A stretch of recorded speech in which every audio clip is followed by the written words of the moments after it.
Hello दोस्तों, स्वागत है आपका हमारे YouTube चैनल में। तो देखिए, चर्चा चल रही थी प्राचीन इतिहास में संगम वंश की, और संगम वंश में आप लोगों ने कुछ पढ़ लिया था, चलो रिवीजन भी करवा देते हैं। तो देखिए, संगम जो है संस्कृत भाषा का शब्द होता है जिसका अर्थ होता है मिलन या गोष्ठी। ठीक है, तो कहते हैं कृष्णा और तुंगभद्रा नदियों के बीच में तमिलकम प्रदेश था। कौन सा प्रदेश? तमिलकम प्रदेश में जो है कवियों और विद्वानों का एक सम्मेलन हुआ या एक मिलन हुआ, और उस पर जो साहित्य लिखे गए वही कहलाया संगम साहित्य के नाम से या संगम युग की माना जाता है। ठीक है, और इस संगम युग में जो है 3 सम्मेलन हुए थे। कितने हुए थे? 3 सम्मेलन हुए थे। तो पहला जो सम्मेलन हुआ था वो हुआ था मदुरा में। कहाँ पे हुआ था? मदुरा में हुआ था। किन राजाओं के संरक्षण में हुआ था? पांड्य राजाओं के संरक्षण में हुआ था। और इसकी अध्यक्षता किसने की थी? अगस्त्य ऋषि ने। किसने की थी? अगस्त्य ऋषि ने की थी। फिर हमने बताया था दूसरा संगम हुआ था कहाँ पे? कपाटपुरम में हुआ था। और किसकी अध्यक्षता में? अगस्त्य ऋषि भी थे, और इसी में जो है एक और थे, तोलाक पियर भी थे। ठीक है, तो उनकी अध्यक्षता में हुआ था। और तीसरा जो संगम हुआ था वो हुआ था उत्तरी मदुरा में हुआ था, और इसकी अध्यक्षता की थी किसने? नक्कीरर ने की थी। किसने की थी? नक्कीरर ने की थी। और ये भी जो है पांड्य राजाओं के संरक्षण में हुआ था। ठीक है, तो इनकी हमने चर्चा की थी। फिर हमने साहित्य की भी चर्चा की थी। तो साहित्य जो लिखे गए उनमें जो है पहला साहित्य हमने आपको बताया था शिल्पादिकारक, जिसके लेखक कौन है? इलंगो आदिगल है। फिर हमने एक साहित्य और चर्चा की थी मणिमेखलय। मणिमेखलय के कौन है?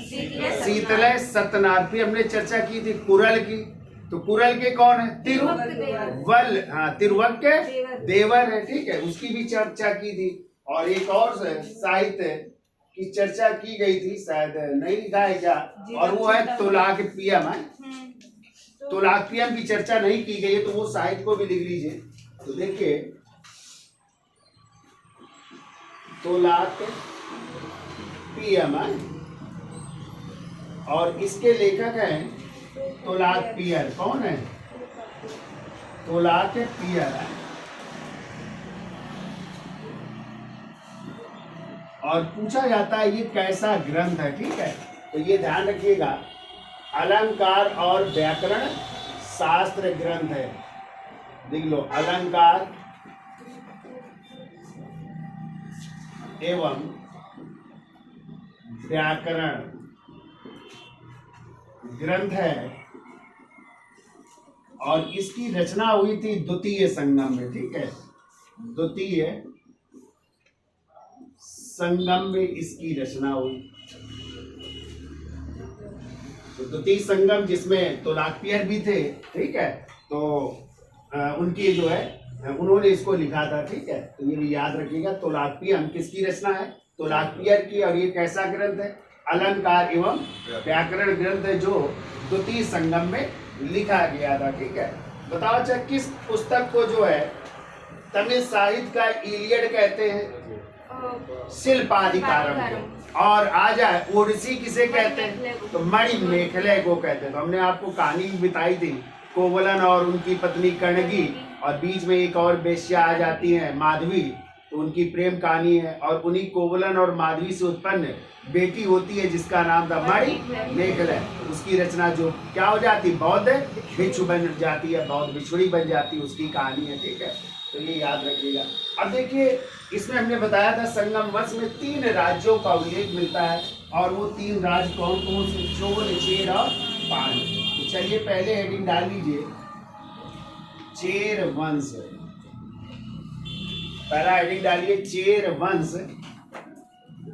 तो ये कहते हैं सर्वाधिक प्राचीन वंश था। तो देखो, ये सर्वाधिक है, सर्वाधिक है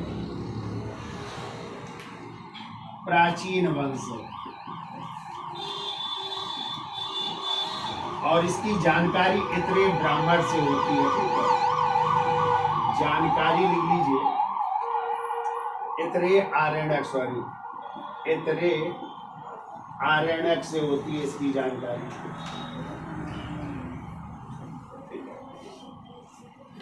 अब देखिए, इसकी प्राचीन राजधानी पूछी जाए, प्राचीन राजधानी,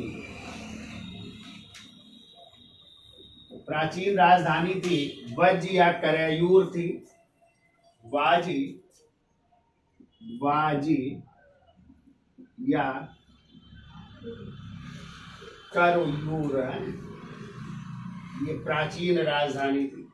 जबकि दूसरी राजधानी जो है, दूसरी राजधानी इसकी तोंडी थी। दूसरी राजधानी लिख लीजिए तोंडी, ठीक है। और इसका प्रतीक चिन्ह लिख लीजिएगा धनुष था, प्रतीक चिन्ह धनुष, ठीक है। तो इनका धनुष था, पांड्य राजाओं का कार्प था, और जब चोल राज्य पढ़ोगे तो उनका सिंह था, ठीक है। तीनों के अलग अलग प्रतीक चिन्ह थे, ठीक है।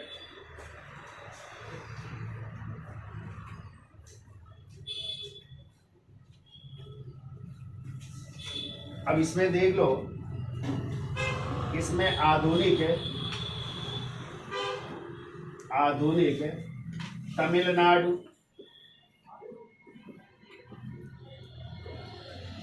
व केरल का क्षेत्र आता है, केरल का क्षेत्र वही कहलाता था चेर वंश, ठीक है। आधुनिक तमिलनाडु व केरल का क्षेत्र जो है वही कहलाता था चेर राज्य कहलाता था। अब आ जाए इस वंश का संस्थापक कौन था, तो देखिए संस्थापक थे, उदयन जेरल थे, उदयन जेरल, और इनका टाइम है 130 ईस्वी,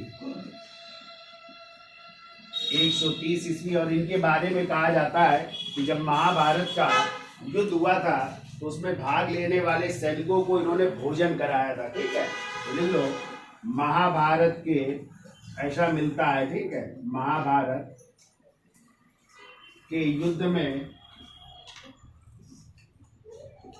सम्मिलित सैनिकों को या शामिल सैनिकों को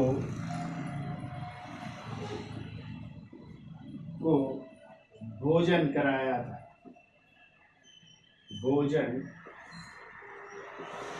कराया था, ठीक है।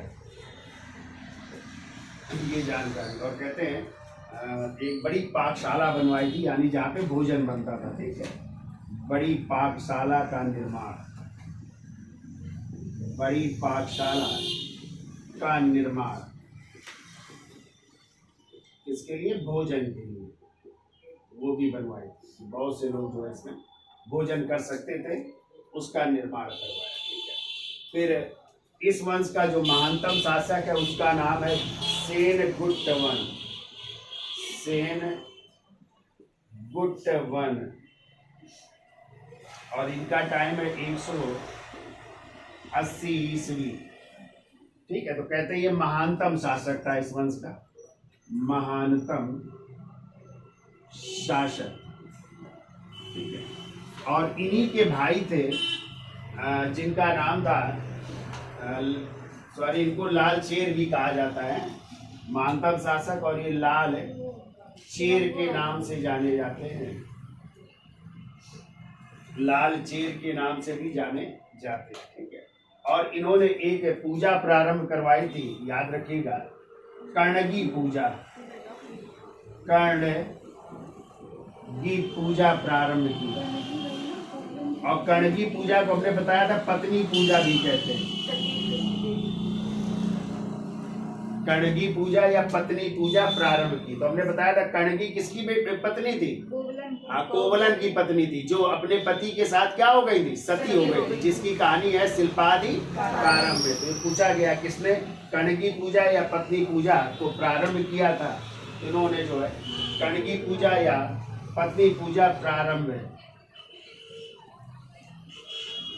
किया, ठीक है। फिर एक और राजा हुए आदिग्यमान, आदिग्यमान, कहते यही राजा हैं जिन्होंने दक्षिण भारत में सर्वप्रथम गन्ने की खेती प्रारंभ की, देख लो, दक्षिण भारत में सर्वप्रथम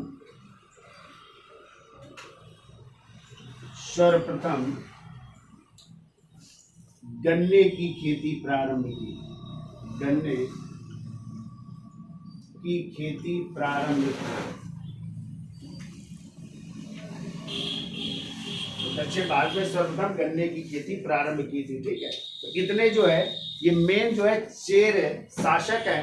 तो आपको याद रखना है, चेर वंश सर्वाधिक प्राचीन वंश है। जानकारी हमें इतने ब्राह्मण से मिलती है। कहाँ पे आज चेर राज है? तो आधुनिक तमिलनाडु व केरल का जो क्षेत्र है वही चेर राज कहलाता है। प्राचीन राजधानी थी वाज्य या करूयूर थी, और जबकि दूसरी जो राजधानी थी वो तोंडी थी। इनका प्रतीक चिन्ह भी बहुत पूछा जाता है, धनुष था। और इस वंश के जो संस्थापक है वो है उदयन चेरल। ठीक है, जिन्होंने कहते हैं महाभारत के युद्ध में जो सम्मिलित हुए थे सैनिक, उनको भोजन करवाया था। एक बड़ी पाकशाला यानी भोजन के निर्माण के लिए बहुत बड़ी पाकशाला का निर्माण करवाया था।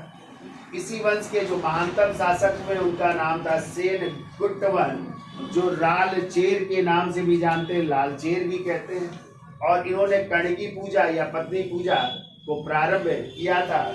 और फिर इस वंश के एक और राजा हुए आदि गयमान, जिन्होंने दक्षिण भारत में सर्वप्रथम गन्ने की खेती प्रारंभ की। ठीक है, अब इसके बाद जो है चेर राज के बाद अगले राजवंश की चर्चा कर लेते हैं, और वो है चोल राजवंश। तो लिख लो, इसकी मिसाल ले लीजिए इसमें। तो देखिए, संगम वंश का अगला राजवंश है चोल राज। चोल राज को और भी नाम से जानते, इसे चोल मंडलम भी कहते हैं। चोल मंडलम या इसी को कोरो मंडल भी कहते हैं। कोरो मंडल के नाम से भी जाना जाता है। ठीक है, अब देखो, चोल राज की पूछा जाए प्रारंभिक राजधानी क्या थी? प्रारंभिक राजधानी लिख लीजिए,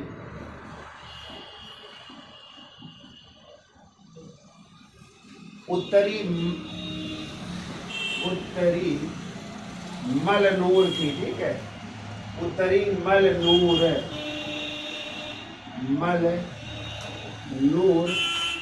या इसी को उरैयूर भी कह सकते हैं। ठीक है, ये प्रारंभिक राजधानी थी। बाद में राजधानी बनी, यानी दूसरी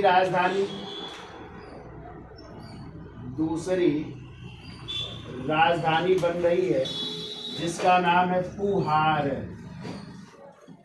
और पुहार का ही दूसरा नाम है कावेरी पत्तनम। कावेरी पत्तनम, ये दूसरी राजधानी बन रही है, कावेरी पत्तनम।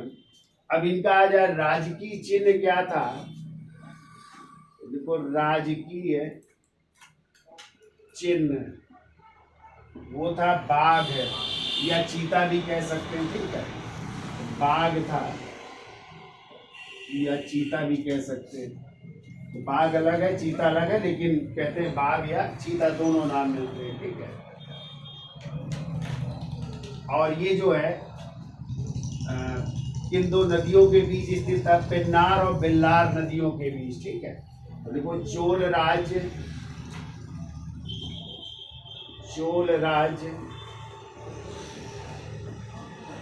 दो नदियों के बीच स्थित था, और उन दोनों नदियों का नाम था पेन्नार और बेल्लार। पेन्नार व बेल्लार नदियों के बीच, बेल्लार नदियों के बीच स्थित।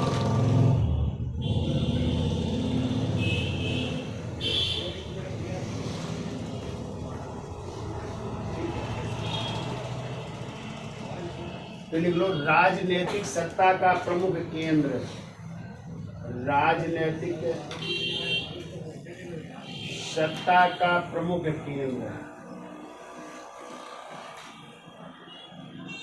राजनीतिक सत्ता का प्रमुख केंद्र था उरैयूर। और उरैयूर प्रसिद्ध था, कपास के लिए प्रसिद्ध था। कई बार पूछा गया किसके लिए प्रसिद्ध था, तो कपास के लिए प्रसिद्ध था, यानी सूती वस्त्र के लिए प्रसिद्ध था। ठीक है, कपास के लिए प्रसिद्ध, कपास ना हो तो सूती वस्त्र भी कह सकते हैं। ठीक है, सूती वस्त्र का प्रमुख केंद्र था ये, सूती वस्त्र का प्रमुख केंद्र था उरैयो। ठीक है, उसके लिए प्रसिद्ध था। अब इस वंश का प्रथम ऐतिहासिक शासक, तो लिखिए प्रथम ऐतिहासिक शासक कौन थे? ऐतिहासिक शासक, और नाम थोड़ा अजीबो गरीब है, हम लिख देते हैं। उरुवप, उरुवप हर्रे, बड़ा अजीबो गरीब नाम है, हर्रे इल जेति चिन्ह, इल जेति चिन्नी,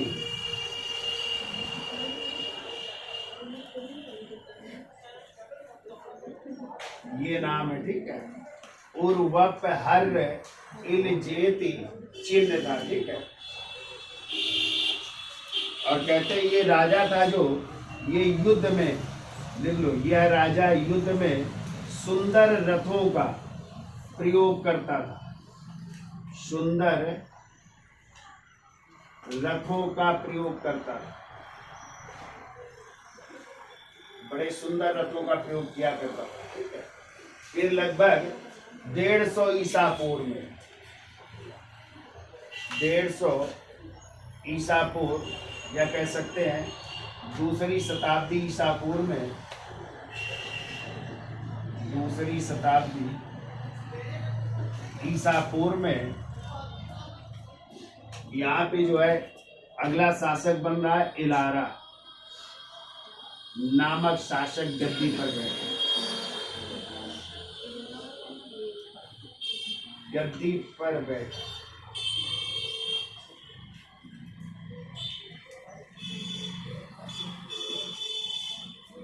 कहते हैं इसके बारे में, इसने श्रीलंका पे, लिखो, इलारा ने श्रीलंका में विजय प्राप्त करके, श्रीलंका में विजय प्राप्त करके 50 वर्षों तक शासन किया, 50 वर्षों तक शासन, 50 वर्षों तक शासन। ठीक है, फिर जो है इस वंश का जो प्रमुख शासक हुआ है वो थे करिकाल। ठीक है, और करिकाल के बारे में कहा जाता है वो 7 सुरों का ज्ञाता भी था। ठीक है, और कई चीजें उसके बारे में जानकारी मिलती है, तो उसकी भी चर्चा कर लेते हैं। और फिर इसके बाद विलुप्त हो जाता है कुछ समय के लिए चोल राजवंश, फिर 9वीं शताब्दी में इसका उदय होगा, और उस समय फिर आएंगे विजयालय। कौन आएंगे? विजयालय आएंगे, तब वो फिर उत्पत्ति होगी। बीच में इसके बारे में जानकारी नहीं प्राप्त होती है। अगला राजा है करिकाल है, तो इतना लिख दो, इसकी इंसार ले लो, फिर आगे चलते हैं। तो देखिए चोल वंश का अगला शासक है करिकाल। करिकाल का टाइम है 190 ईस्वी, और देखो करिकाल का अर्थ होता है जले हुए पैरों वाला है। देखो इसका अर्थ होता है जले हुए पैरों वाला, जले हुए पैरों वाला, या फिर एक और कह सकते हैं शतरूपी हाथियों के लिए काल के समान, शत्रुरूपी, शत्रुरूपी हाथियों के लिए, शत्रुरूपी हाथियों के लिए काल के समान,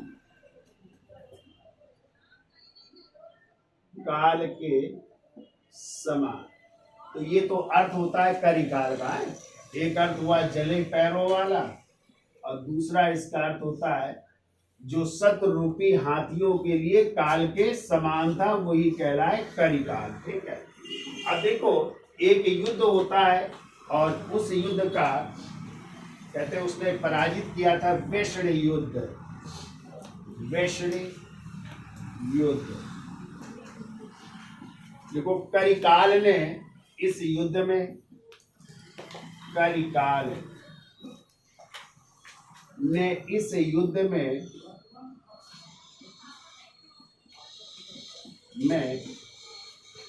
जो राजा थे उस समय पांड तथा चेर राजाओं सहित, ठीक है, देखो पांड प्लस चेर राजाओं सहित, चेर राजाओं सहित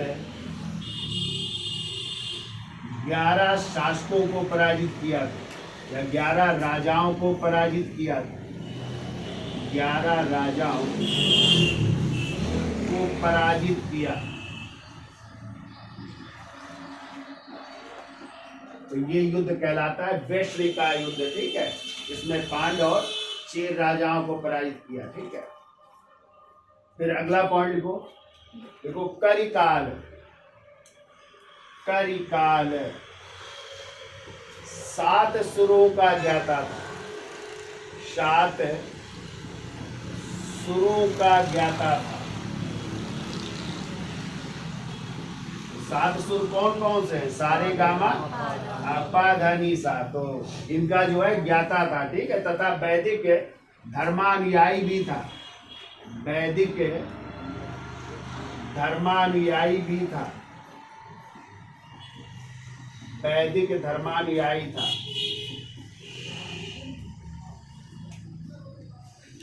देखो यही करिकाल थे जिन्होंने, देखो करिकाल ने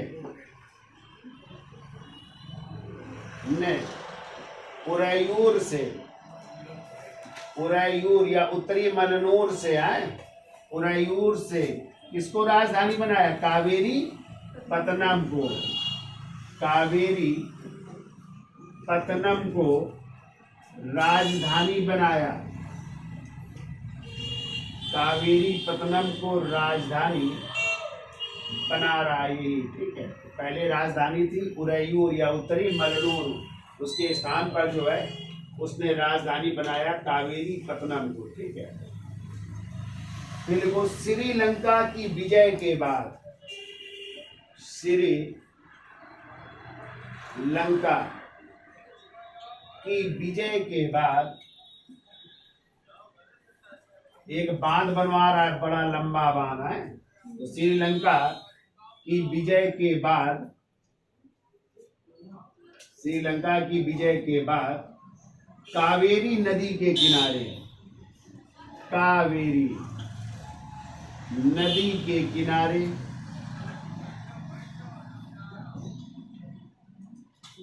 एक 160 किलोमीटर लंबा बांध, 160 किलोमीटर लंबा बांध बनवाया, लंबा बांध बनवाया,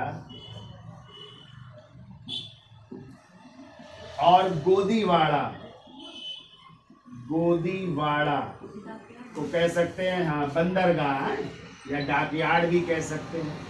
तो गोदीवाड़ा या बंदरगाह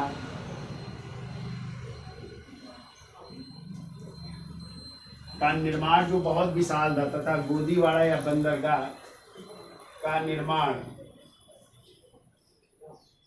जो बड़ा विशाल था, ठीक है, तो विशाल बंदरगाह का निर्माण भी करवा रहा है, ठीक है।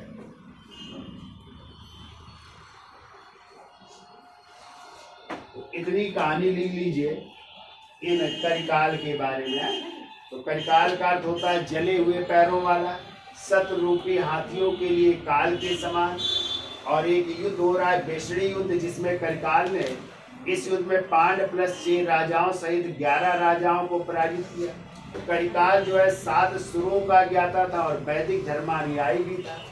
करिकाल ने उरैयूर के स्थान पर कावेरी पत्तनम को अपनी राजधानी बनाया और श्रीलंका की विजय के बाद कावेरी नदी के किनारे 160 किलोमीटर लंबे बांध का निर्माण करवाया और एक विशाल जो है गोदीवाड़ा या बंदरगाह का भी निर्माण करवा रहा है, ठीक है। इतनी याद रखिए कहानी। फिर हमने बताया बीच में ये जो है चोल राजवंश समाप्त हो जाएगा, कोई जानकारी नहीं मिलती। आगे चल कर के 9वीं शताब्दी में फिर इसका उदय होगा और फिर इसके संस्थापक होंगे विजयालय। तो जब आप लोग पल्लव वंश पढ़ोगे, चोल वंश भी पढ़ोगे, तो वहां पे पढ़ोगे, ठीक है, विजयालय, फिर परांतक प्रथम, राजाधिराज, राजेंद्र प्रथम, कुलोत्तुंग प्रथम ना, तब ये फिर राजाधिराज, तो बहुत सारे राजा, कुलोत्तुंग तृतीय, तब वहां पे भी चोल वंश से बहुत क्वेश्चन बनते हैं जो आप लोग आगे पढ़ेंगे, ठीक है। अब अगला राज्य है वो है पांड्य राजवंश, और उसी पांड्य राजाओं के अधीन या संरक्षण में 3 संगम हुए थे, ठीक है। हेडिंग डाल लीजिए पांड्य राज्य।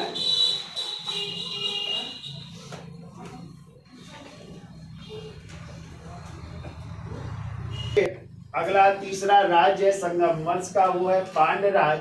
और पांड्य राज की जो है इनकी प्रारंभिक राजधानी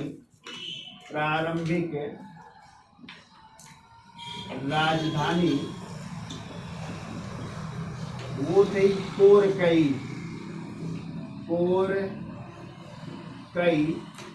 या इसी को कहते हैं कालची।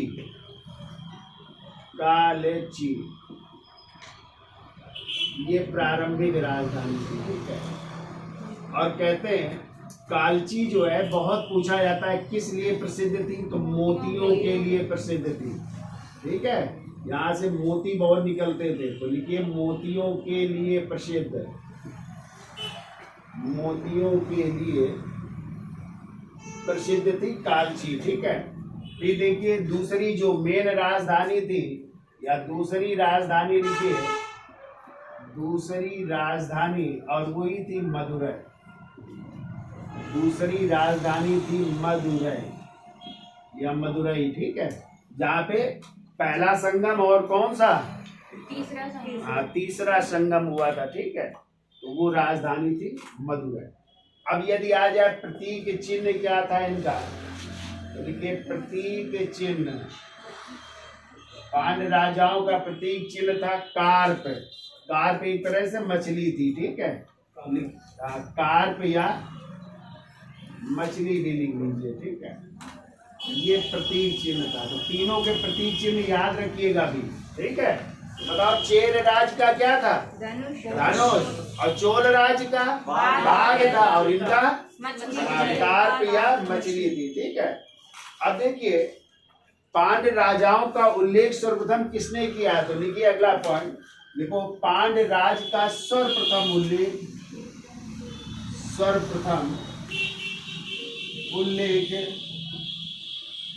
मेगास्थनीज ने किया है, ठीक है। मेगास्थनीज का नाम सुना है, जिन्होंने किताब कौन सी लिखी है, इंडिका, जो किसके दरबार में आए थे, चंद्रगुप्त और सेलुकस के राजदूत थे ना, तो उन्होंने पांड्य राज का उल्लेख अपनी पुस्तक इंडिका में किस नाम से किया है, माबर नाम से, ठीक है। माबर राज के रूप में किया, ये याद रखिएगा। यानी पांड्य राज को क्या कहा है, माबर राज्य कहा है, ठीक है, इस रूप में उल्लेख किया है।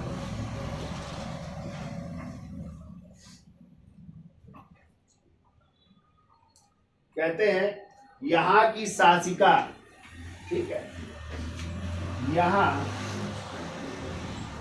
की शासिका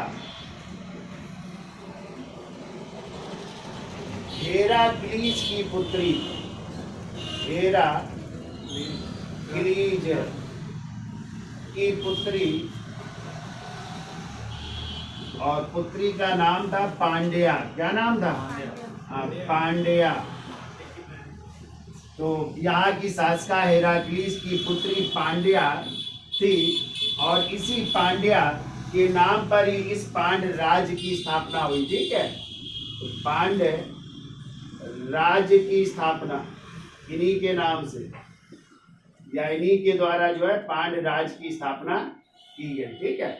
अब देखो मेगास्थनीज ने अपनी पुस्तक इंडिका में, यदि आप लोग पढ़ोगे, हेराक्लीज किसे कहा है, कृष्ण के लिए। किसके लिए कहा है, तो भगवान कृष्ण के लिए उसने क्या कहा है? हेराक्लीस, जबकि शिव के लिए उसने डायनोसियस कहा है। पढ़ के आए ना पीछे, तो कह सकते हैं क्या हेराक्लीस का मतलब कृष्ण की पुत्री थी पांड्या? ऐसा भी मिलता है कि ये कृष्ण की पुत्री थी जिन्होंने वहां पे शासन किया था, इनका नाम था पांड्या। ठीक है, तो हेराक्लीस याद रखिएगा किसका नाम है? कृष्ण का। और इसका उल्लेख किया मेगस्थनीज ने, जब हमने आपको वैष्णव धर्म पढ़ाया है वहां पे लिखाया है, और शैव धर्म में लिखाया है कि उन्होंने शिव को डायनोसियस कहा है मेगस्थनीज ने। ठीक है, और कृष्ण को क्या कहा है? हेराक्लीस। नहीं कहा हेराक्लीस जो लोग जो है सूरसेन यानी मथुरा के लोग जो है इनकी पूजा किया करते थे। ठीक है, तो उन्हीं की पुत्री कौन थी? पांड्या। और इन्होंने ही किसके संस्थापक? पांड्य राज की स्थापना मानी जाती है। ठीक है, फिर देखो इस वंश का पहला शासक, देखिए इस वंश का पहला शासक, उनका नाम था नेडुजेनियन। नेडू नाम अजीबो गरीब है, तो नेडियोन है, नेडियोन। और नेडियोन का मतलब होता है लंबे कद वाला, लंबे कद वाला। ये पहला शासक है नेडियोन। ठीक है,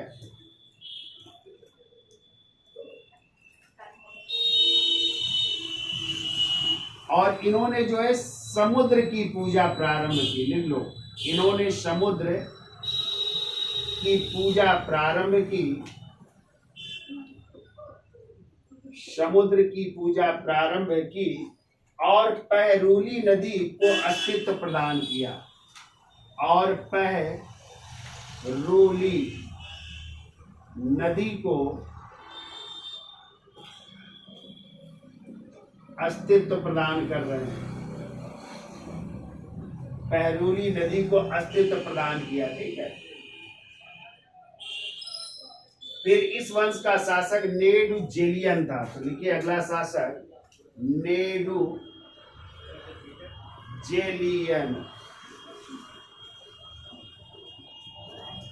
और नेडुजेलियन का टाइम लिख लीजिए, इसका टाइम है 290 ईस्वी,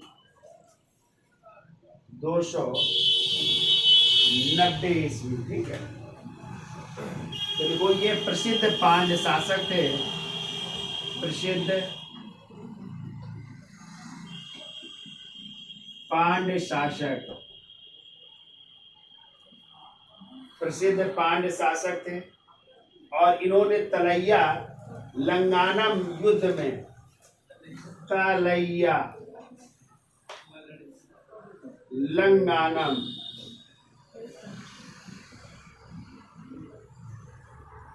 युद्ध में चोल एवं चेर शासकों, चोल प्लस चेर शासक सहित 5 अन्य मित्र सामंतों को, 5 अन्य मित्र सामंतों के गुट को, मित्र सामंतों के गुट को पराजित किया, पराजित किया।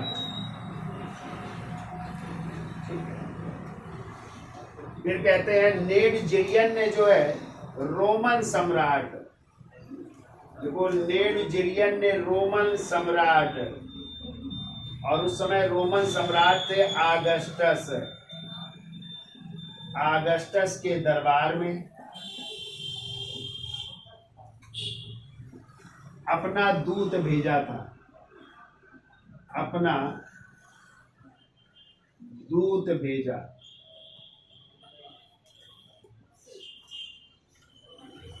और अगला लिख लीजिए, नेडुजेलियन के दरबार में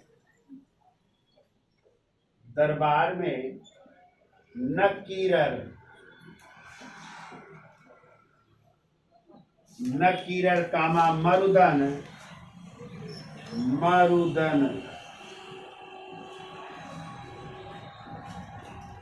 जैसे कवि थे, जैसे कवि थे, ठीक है। और अगला पॉइंट लिखो, नेडुजेलियन के शासनकाल में, नेडुजेलियन के शासनकाल में, शासनकाल में आप लोगों ने पुस्तक पढ़ी थी ना शिल्पाधिकारम, है तो लिखो शिल्पाधिकारम के नायक कौन थे? कोवलन। हाँ, तो शिल्पाधिकारम के नायक कोवलन को मृत्यु दंड दिया गया था, ठीक है। कोवलन को मृत्यु दंड दिया गया, और उन्हीं के साथ ही कोवलन के साथ उनकी पत्नी कौन थी? कर्णगी ना, वो क्या हो गई थी? क्षति हो गई थी, ठीक है। तो वो भी इन्हीं के समय हुआ था, नेडुजेलियन के समय। इतनी कहानी ले लीजिए इन पांड्य शासकों के बारे में। तो मेन शासक यही नेडुजेलियन ही है, जिनके बारे में आपको याद रखना है कि प्रसिद्ध पांड्य शासक था। और ये युद्ध हो रहा है तलैया लंगानम का युद्ध, जिसमें चोल चेर सहित 5 अन्य जो इनके मित्र सामंत थे उन गुटों को पराजित किया। ये भी आता है कि किसने जो है रोमन सम्राट अगस्टस के दरबार में अपना दूत भेजा था, तो यही हो जाएंगे नेडुजेलियन। और दूसरा इनके दरबार में नकीरर वो थे जिन्होंने क्या किया था? कौन सी? तीसरे संगम की क्या की थी? अध्यक्षता की थी। तो वो भी कवि थे, और मर्दन जैसे कवि रहते थे इनके दरबार में। और इन्हीं के शासनकाल में जो शिल्पाधिकारम है, जिसके लेखक हैं इलंगो आदिगल, के नायक कोवलन को मृत्यु दंड दिया गया था, ठीक है। तो इस तरह ये संगम वंश के 3 राजवंश हैं जो आपने पढ़े, चेर, चोल और पांड्य राजवंश की जानकारी मिलती है, ठीक है। तो यही क्वेश्चन आता है कि संगम वंश में किन राजवंशों का उल्लेख है, तो आप लोग बता सकते हैं चोल, चेर, पांड्य राज्यों का उल्लेख है। अब इनका थोड़ा प्रशासन बड़ा कठिन है, तो प्रशासन लिखोगे? बहुत कठिन है प्रशासन, क्योंकि आप लोगों ने पढ़ा नहीं है ये सब चीजें, बड़ी समस्या है। तो आज के लिए इतना रखें, ठीक है। तो वीडियो अच्छा लगा हो तो भाई लाइक कर दीजिए, शेयर, और देखते भी रहिए। धन्यवाद।